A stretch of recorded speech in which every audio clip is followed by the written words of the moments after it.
జై శ్రీరామ్ అండి. సో దేనికోసం బతకాలి? దేనికోసం బ్రతకాలి? దేశం, ధర్మం. లలిత్ కుమార్ గారు ఆవేశంలో ఒకటి మర్చిపోయారు, దైవం. జటాయు ఎవరి కోసం చనిపోయింది? జటాయు ఎవరి కోసం చనిపోయాడు? దైవం కోసం, రాముడి కోసం. దైవం ఎక్కడుందో ధర్మం అక్కడ కదా. సో ఇలాగా ఈరోజు మనకి అద్భుతమైన ప్రసంగాలని మనల్ని ఉత్తేజపరిచిన మన హిందూ బంధువులందరికీ నమస్కారం చెప్పుకుంటూ, చివరి వక్త వారికి ఎక్కువ టైం, వారు హైదరాబాద్ నుంచి మన కోసం వచ్చారు, కానీ వారికి కేవలం ఒక 5 నుంచి 7 నిమిషాలు మాత్రమే ఇస్తున్నాము. రిఫ్లెక్షన్ సంస్థ వ్యవస్థాపకులు, జాతీయవాది శ్రీమాన్ అమోఘ్ దేశ్పతి గారిని మాట్లాడవలసిందిగా కోరుకుంటున్నాము. వీరందరూ మన స్టేజ్ మీద నిలబడేసి మనతో మాట్లాడుతున్నారు కదా అని చెప్పేసి ఏదో ఒక వక్తను అనుకోకండి. వీరు క్షేత్రస్థాయిలో కలిగిస్తున్న ప్రభావం అమోఘం.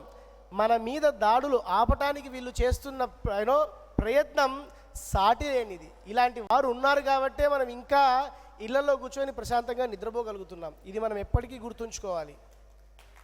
ఈ కళ్యాణ్ గారు అయితే ఏంటి, భాస్కర్ కిల్లి గారు అయితే ఏంటి, కరుణాకర్ గారు అయితే ఏంటి, లలిత్ కుమార్ గారు అయితే ఏంటి, వెనకలు ఉన్న అమోఘ్ గారు అయితే ఏంటి, డిఎస్పి గారు అయితే ఏంటి, ఇలా బోల్డ్ మంది, ఇలాంటి వారు ఎంతోమంది ప్రవచనాలు చెప్పి జ్ఞానాన్ని బ్రతికిస్తూ ఉంటే వీళ్ళు క్షేత్రస్థాయిలో యుద్ధాన్ని చేసి ధర్మాన్ని బతికిస్తున్నారు. సో అమోఘ్ గారిని thank you uncle. Bharat Mata కీ విజిల్ వచ్చింది. నైస్. భారత్ మాతా కీ. 2 చేతులు పైకి లేపొచ్చు ఖచ్చితంగా భారత్ మాతాకి జై అన్నప్పుడు. భారత్ మాతా కీ జై శ్రీరామ్. సనాతన ధర్మకే. వారే వా. మధ్యాహ్నం మన దువ్వాడ శివప్రసాద్ గారి భరత వర్షంతో స్టార్ట్ అయ్యి ఇప్పుడు లలితన్న మాటలతో తుఫాన్గా మారిపోయింది. అది వర్షం నుంచి తుఫాన్ అయిపోయిన తర్వాత ఏమవుతుంది? ఆగిపోయిన తర్వాత నిశ్శబ్దం. ఆ నిశ్శబ్దంలో నాకు మైక్ వచ్చింది. దానికి మళ్ళీ లిమిటెడ్ 5 నుంచి 7 నిమిషాలు అనేటటువంటి ఒక లిమిటేషన్ ఎడిషన్ అన్నట్టు ఇది. సో ఈ లిమిటెడ్ ఎడిషన్లో నేను చెప్పాలనుకుంది చెప్పే ప్రయత్నం చేస్తాను. అండ్ వేదిక మీద ఉన్న గురువు గారు మీ అందరికీ థ్యాంక్ యూ సో మచ్. ఏమన్నా అటు ఇటు తప్పు మాట్లాడి దయచేసి ముందే క్షమించుర్రి. అయితే వాల్మీకి రామాయణమే మనకు ప్రామాణికం అనే దగ్గర ఇది స్టార్ట్ అయింది. యాక్చువల్గా ఏంటంటే చాలా గొప్ప కార్యక్రమం. రామనారాయణం దాదాపుగా ఇంతకుముందు సార్ చెప్తున్నారు 15 ఎకరాల దేవాలయం అట. ఇది దాదాపు 60 ఎకరాలు దీన్ని కేటాయించిర్రు. ప్రభుత్వం చుట్టూ 3 ఏళ్ళు వాళ్ళ నాన్నగారు తిరిగిర్రు స్థలం కోసం. ఆ స్థలం వచ్చిన తర్వాత వేరే అప్పటిదాకా ఆ స్థలం మీద ఎవరికి ఏం ఆలోచనలు రాలేదు. స్థలం దేవాలయానికి ఇస్తున్నారని కొత్త ఆలోచనలు పుడతాయి కదా, ఆటోమేటిక్గా మన దేశంలో పుట్టినాయి. ఆడ గుడి కడదాం ఆటోమేటిక్గా వస్తుంది. ఇప్పుడు గుడి లేకపోతే హాస్పిటల్ కడదామని వచ్చిరట. వచ్చేసరికి గవర్నమెంట్ ఏం చేస్తుంది? ఆటోమేటిక్గా హాస్పిటల్ ప్రియారిటీ, మాధవ సేవన మానవ సేవన కంపారిజన్, కేవలం హిందూ సనాతన దేవాలయాల మీదకి వచ్చేటప్పుడు అది ఆటోమేటిక్గా వస్తుంది. ఇక సార్ వాళ్ళు ఏం చేసిర్రు? కానిది సార్ వాళ్ళ నాన్నగారు ఇచ్చేద్దాం వాళ్ళకి అని చెప్పేది హాస్పిటల్కి ఇచ్చేసారు. ఇచ్చేసిన తర్వాత దీన్ని మరి ఎక్కడ కడదాం? ఇంత పెద్ద దేవాలయం అనుకున్నాం, మనకి ఇంత స్థలం అని చెప్పి వాళ్ళు 60 ఎకరాలు కేటాయించి దేవాలయం కట్టిర్రు. నిజంగా సార్ మీ నాన్నగారికి శిరస్సు నుంచి పాదవందనం చేస్తున్నాం.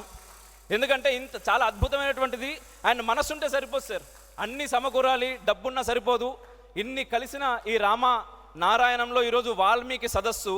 బేసిక్గా అంటే ఒక చిన్న ప్రశ్న, వెనకేదో సౌండ్ వస్తున్నదా? పర్లేదా? ఫ్యానా? Okay okay okay okay. మీరు వేద విద్యార్థులు అందరూ ఇటే చూడాలి. వెనకకే సౌండ్ వస్తుందని నాకు అర్థమవుతున్నప్పటికీ మీరు ముందుకే చూడాలి, ఎందుకంటే నా సౌండ్ వినాలి కొంతసేపు. ఓకేనా? జై శ్రీరామ్. వింటర్ అనే క్లారిటీ నాకు వచ్చింది. అయితే బేసిక్గా మన విషయంలోనే ఇక్కడ ఉన్న వాళ్ళందరికీ కూడా అమ్మా నాన్నలు ఉంటారు. మీ అమ్మ ఎవరు, మీ నాన్న ఎవరు అని చెప్పేసి ఏదైనా మన స్కూల్లో కానీ కాలేజెస్లో కానీ ఏదైనా సభ పెట్టినప్పుడు మాట్లాడు అనగానే మా అమ్మ గురించి మా నాన్న గురించి మస్తు మాట్లాడాలనిపిస్తుంది. కొంతమందికి ఏంటంటే స్టేజ్ ఫియర్ ఉంటుంది, స్టేజ్ మీదకి వచ్చి మాట్లాడలేం. కానీ మనసులో అనిపిస్తుంది అమ్మ చేసింది, నాన్న చేసింది, మనకి ఏం చేసిర్రు, ఏమేం చేసిర్రు, ప్రతిదీ మనకు గుర్తుకొస్తూ ఉంటుంది. అరే నాకు ఈ స్టేజ్ ఫియర్ లేకపోతే నేను కూడా మా అమ్మ గురించి మా నాన్న గురించి స్టేజ్ మీద పోయి చెప్తుండే కదా అని. కానీ ఏంటంటే ఒక భయం, కానీ మనసులో మనకు అన్నీ గుర్తొస్తూ ఉంటాయి. ఆ టైంలో ఎవడన్నా అక్కడ ఉండే వాళ్ళు ఎవరన్నా మీ అమ్మ గురించో మీ నాన్న గురించో తప్పు మాట్లాడితే ఏమనిపిస్తుంది? సమాధానం కావాలి నాకు. మీ అమ్మ గురించో మీ నాన్న గురించో ఎవడన్నా తప్పు మాట్లాడితే ఏమనిపిస్తుంది? చెప్పు తెగుతుంది అనిపిస్తుంది, అవునా? మరి మన అమ్మ మన నాన్న విషయంలో తప్పు మాట్లాడితే మనకు చెప్పు తెగుతుంది అనేంత కోపం వస్తుంది. మరి సనాతన ధర్మానికి తల్లిదండ్రులు కదా వీళ్ళు, సీతారాములు కాదా? సనాతన ధర్మం అంటే ఏంటిది? మనకి ధర్మం అంటే రామో విగ్రహవాన్ ధర్మ అంటారు. అంటే రాముడే మనకు ధర్మం ఏంటి అనేది నిరూపించిండు, చూపించిండు మనకి. ఇది ధర్మం రా నాయన, ఎన్ని కష్టాలు వచ్చినా మన కోసం. ఎందుకంటే దేంట్లో కూడా ఏదో ఒక విషయంలో బుడుక్కున మనం ఇది చేయలేము అంటమేమో అని చెప్పేసి ధర్మం విషయంలో లేదు, నేను మనిషిగా నీ లెక్కనే పుట్టినాయిడా, నేను చేసిన ఆల్రెడీ ధర్మం అంటే ఇది, సో నేను చేసినప్పుడు నువ్వెందుకు చేయలేవు, నువ్వు కూడా బరాబర్ చేయాలి అని చెప్పేసి ఆయన మనిషి లెక్క పుట్టి అన్ని కష్టాలు అనుభవించి మనకు ధర్మం అంటే ఏందనేది నిరూపించిండు, చూపించిండు. ఆ తోవలో మనం పోవాలి. అయితే ఈ సీతారాముల విషయంలో ఏంటంటే విషవృక్షాలు మన మెదళ్ళలో ఎక్కువైపోయినాయి. ఎన్నో విషవృక్షాలు ఎక్కువైపోయేసరికి ఇప్పుడు మీ వంశ చరిత్ర మిమ్మల్ని అడిగితే మీరు ఒకటి చెప్తారు. చెప్పినప్పుడు ఎవడో వచ్చి మీకు సంబంధం లేనోడు అసలు వాడు వచ్చి కాదు మీ తాత పేరు ఇది కాదు ఇది అంటే ఏం చేస్తారు? నీవు రావును, నీకు ఏం తెలుసురా, మా తాత గురించి నాకు తెలుస్తుంది కానీ నువ్వు నా ఇల్లు చూసినావా, మా నాన్నని చూసినావా, మా తాతతోటి మాట్లాడినావా, లేకపోతే మా అమ్మమ్మతో ఏమన్నా మాట్లాడినావా, నీకు ఎట్లా తెలిసింది, ఎట్లా ఎరికైంది అంటాం, అవునా? మరి అసలు సంబంధం లేని వాళ్ళందరూ వచ్చి రాముడి గురించి మాట మాట్లాడతాడు, సీత గురించి మాట్లాడతారు. అందుకోసం అని చెప్పి వాల్మీకి రామాయణమే ప్రామాణికం అని చెప్పడానికి ఆనందంగా ఉన్నా కూడా ఆ దుస్థితి మనకు కల్పించిన ఈ సమాజం పట్ల నిజంగా నాకు బాధగా ఉన్నది. ఎందుకంటే అరే ప్రామాణికమేంద్ర నాయన, మన చరిత్ర ఇది వాల్మీకి రామాయణం. దీంట్లో అనేక అంటే రామాయణం పైన మనకు ఒకటి విషవృక్ష రామాయణం, ఇంకో రామాయణం, ఇంకో రామాయణం, ఇంకో రామాయణం, ఇన్ని రామాయణాలు. అంటే ఎవరికి ఇష్టం వచ్చినట్టు వాడు చెప్తానే ఉంటాడు కథలు, అవన్నీ మనం వింటూ ఉంటాం. యాక్చువల్గా గురువుగా నేను ఒక చిన్నప్పుడు అంటే నా చిన్నప్పుడు 8-9 ఏళ్ళ వయసు అనుకుంటా, మేబీ 10 ఏళ్ళలో మా అమ్మగారు నాకు ఒక అవధానం చూపించారు. అవధానం చూపించినప్పుడు నేను విన్న ఆ పద్యం నాకు బాగా నచ్చింది. బట్ ఆ తర్వాత అప్పుడు నాకు అంత అర్థం కాలే. అంటే 10 ఏళ్ళ వయసులో బీభత్సమైన అంటే 10 నుంచి 18 ఏళ్ళ వయసు దాకా బీభత్సమైన సెక్యులర్ నేను అన్నట్టు. అంటే ఇంతకుముందు పొద్దున సంతోష్ కుమార్ గణపాటి గారు చెప్పగానే కింద అందరం సప్పళ్ళు కొట్టినాం కదా, సప్పళ్ళు కొడితే అప్పుడు నేనే ఆపిన, ఇది సప్పళ్ళు కొట్టాల్సింది కాదురా స్వామి, మనం ఆలోచించుకోవాలి అని. మీరు ఉన్నారు కదా. సో ఇప్పటికి మనం చప్పట్లు కొడుతున్నాం అట్లాంటి విషయాలల్లా. అంటే అంటే అందరం ఒకటే అందరం ఒకటే అందరం ఒకటే అని మన మెదళ్ళల్లో ఇట్లా నింపేసారు. నేను కూడా అట్లనే ఉంటుండే. తర్వాత తెలుసుకున్నా కొద్దీ అందరం ఒకటైతే కాదు అనే విషయం నాకు చాలా క్లియర్గా అర్థమైంది. అదే విషయం చెప్పే ప్రయత్నం చేస్తున్నాం. రిఫ్లెక్షన్ త్రూ అట్లా చేస్తున్నాం కాబట్టి మనల్ని ఏదో చేస్తున్నారు వాళ్ళు. సో ఆ విషయం పక్కన పెడితే నేను విన్న పద్యం చెప్తా. గురువుగారు తప్పులుంటే దయచేసి క్షమించండి ఈ పద్యం విషయంలో ప్రత్యేకంగా. ఇది రెండో క్షమాపణ.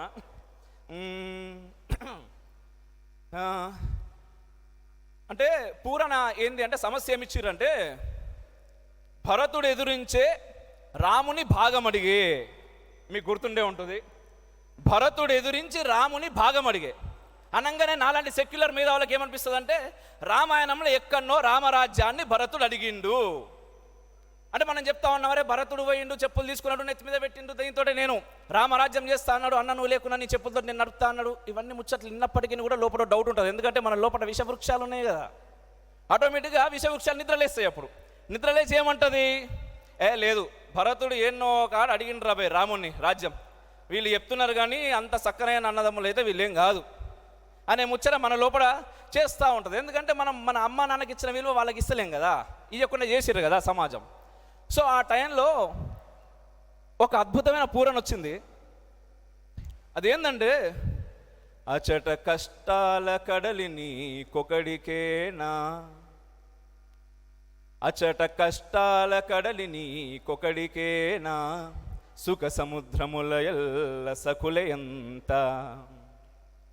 నన్ను అంటే ఎవరిని, భరతుణ్ణి, నన్ను మరచితివేమి రామన్న అనుచూ భరతుడెదురించే రాముని భాగమడిగే. అంటే ఇక్కడ నీ కష్టాల కడల్లో ఉన్నావు రామన్న, ఇప్పుడు కదా ఈ తమ్ముని నువ్వు గుర్తుపెట్టుకోవాలి, నువ్వు ఒక్కనివి అనుభవిస్తావా నాయన, ఈ తమ్ముడు ఉన్నది ఎందుకయ్యా నీకు అంటే అంత అద్భుతమైనటువంటి పూరణ ఎందుకు వచ్చింది వారికి.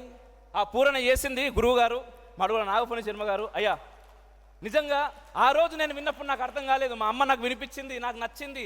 వింటూ వింటూ వింటూ ఉన్నప్పుడు ఈ సెక్యులర్ దరిద్రం నుంచి నేను బయటకు వచ్చిన తర్వాత రామాయణం అంటే మనకు ఈ విధంగా నచ్చాలి.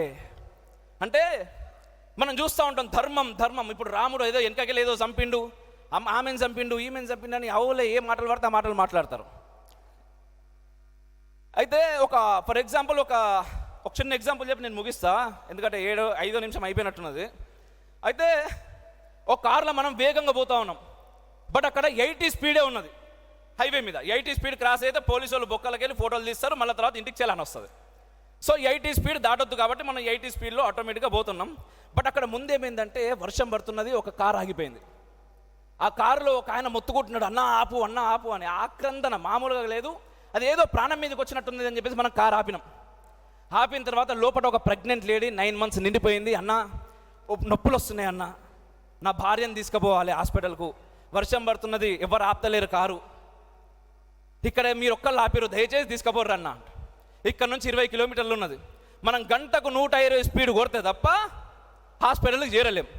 ఆ టైంలో నా ధర్మం ఇది కాదు రాబాయ్, అక్కడ 80 స్పీడే కొట్టమన్నారు, పోతే పోనీ 2 ప్రాణాలు పోతాయి ఏమున్నది అని చెప్పేసి నేను 80 స్పీడ్లో పోతున్నా. వింటున్నారా నాన్న మీరందరూ? వింటున్నారా? 80 స్పీడ్లో పోదుమా? లేదు, 2 ప్రాణాలు ఉన్నాయి, పోతే పోనీ 120 స్పీడ్ మీద పోతే పోలీసు వాడు చేయాలంటే అసలు నన్ను ఒక రోజు చేయడానుకుంటారు, ఫైన్ కట్టాల్సి వస్తుంది 1500 రూపాయలు అని చెప్పేసి 120 స్పీడ్ మీద కాకపోతే 130 మీద పోయి 2 ప్రాణాలు కాపాడన్నా. ఇక్కడ ఏది ధర్మం? ఏదయ్యా ధర్మం? ఇక్కడ ప్రాణాలను కాపాడు ధర్మం, అవునా? ఆయన చేసింది అదే పని. అది మనకు సగం తెలిసి సగం తెలియని చరిత్రతోటి తప్పుల చరిత్రను మన మెదడులోకి జొప్పించి మన తల్లిదండ్రుల గురించి మనమే అనుమానపడే హీన స్థితికి తీసుకొచ్చినటువంటి సమాజానికి ఏం చేసి రుణం తీసుకోవాలి మనం?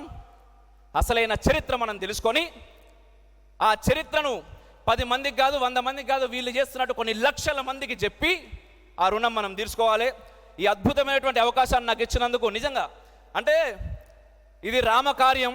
హనుమయ్య చేస్తున్నాడు, జెండా పట్టుకొని చేతుల శంఖం పట్టుకొని సమర శంఖం పూరిస్తున్నాడు. ఈ శంఖం ఇక్కడితో ఆగొద్దు, ఇక్కడే యుద్ధం ప్రారంభమవుతున్నది. అవుతున్నదా? సౌండ్ రావాలి, యుద్ధం స్టార్ట్ అవుతున్నదా? జై శ్రీరామ్. ఈ యుద్ధానికి మన అందరం కూడా సన్నద్ధం కావాలి, అన్ని రకాలుగా చెప్తా ఉండాలి మన అసలైనటువంటి నిజమైనటువంటి మన చరిత్ర గురించి. ఎవరన్నా అటు ఇటు అంటే, ఇంతకుముందు మన తల్లిదండ్రుల గురించి అంటే ఏమన్నా మనం, మీరే చెప్పిరు, అదే తీసుడే కొట్టుడే. ఓకే, భారత్ మాతాకి.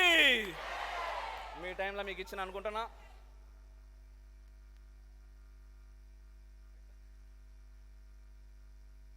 అంటే 5 నిమిషాలు అన్నారు కానీ 1 నిమిషం తీసుకుంటా. అంటే హనుమాన్ గురించి అన్నప్పుడు నార్మల్గా అనిపిస్తుందండి. అంటే నేను రోజు హనుమాన్ చాలీసా చేస్తూ ఉంటాను. మన రీసెంట్గా సంగారెడ్డిలో వాళ్ళు ప్రతి విలేజ్లో హనుమాన్ చాలీసా పారాయణం చేస్తూ ఉన్నారనమాట. సో నన్ను పిలిస్తే నేను అక్కడికి వెళ్ళి మాట్లాడి రావడం జరిగింది. హనుమాన్ అంటే ఎవరు? హనుమాన్ ఆయన ఎందుకోసం నిలబడ్డాడు అనేది ఒక్కసారి మనం చూస్తే, హనుమంతుడు ఎవరి కోసం నిలబడ్డాడు నాన్న? శ్రీరామచంద్రుని గురించి నిలబడ్డాడు, అవునా? మరి రాముడు అంటే ఎవరు? మనం ఇంతమంది మాట్లాడుకున్నట్టు. అయ్యా, ఎందుకు దైవమైంది ఆయన మనిషి రూపంలో పుట్టి కూడా? ధర్మం. రాముడు అంటే ధర్మం, ధర్మం అంటే రాముడు. హనుమంతుడు రాముని కోసం చేసిందంటే రాముని కోసం చేసినట్టు కాదు, ధర్మం గురించి నిలబడ్డట్టు. ఈరోజు మనందరం కూడా హనుమ వారసులం.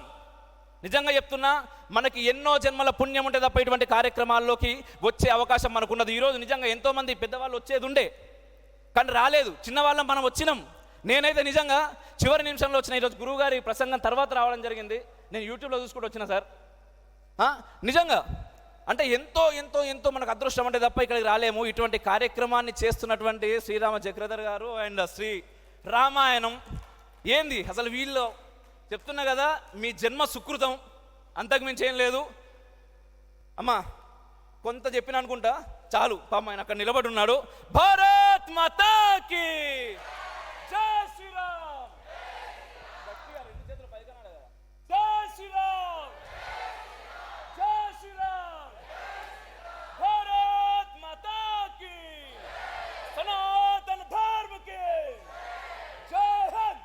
జై జై శ్రీరామ్ అండి. సో అమోఘ్ గారి గురించి మనం చెప్పాల్సిన విషయం ఇంకొకటి ఉంది. మేము ఈ కాంక్లేవ్ అనుకున్నప్పుడు అమోఘ్ గారిని, మనకి ఎడిటింగ్ అవన్నీ తెలియవండి, మీరేమన్నా మాకు వీడియో చేయించగలుగుతారా అంటే పాపం వారి రిసోర్సెస్ అన్నిటినీ వెచ్చించి మొదట వీడియో చేశారు. అయితే మన అదృష్టం ఏంటంటే సాయి కుమార్ గారు దానికి వాయిస్ ఓవర్ ఇచ్చేసి దాన్ని అద్భుతంగా తయారు చేశారు. సో అమోఘ్ గారికి సాయి కుమార్ గారికి ఇద్దరికీ ధన్యవాదాలు తెలుపుకుంటున్నాం. అమోఘ్ గారిని సత్కరించవలసిందిగా వేదిక మీద ఉన్న గెస్టులను కోరుకుంటున్నామండి.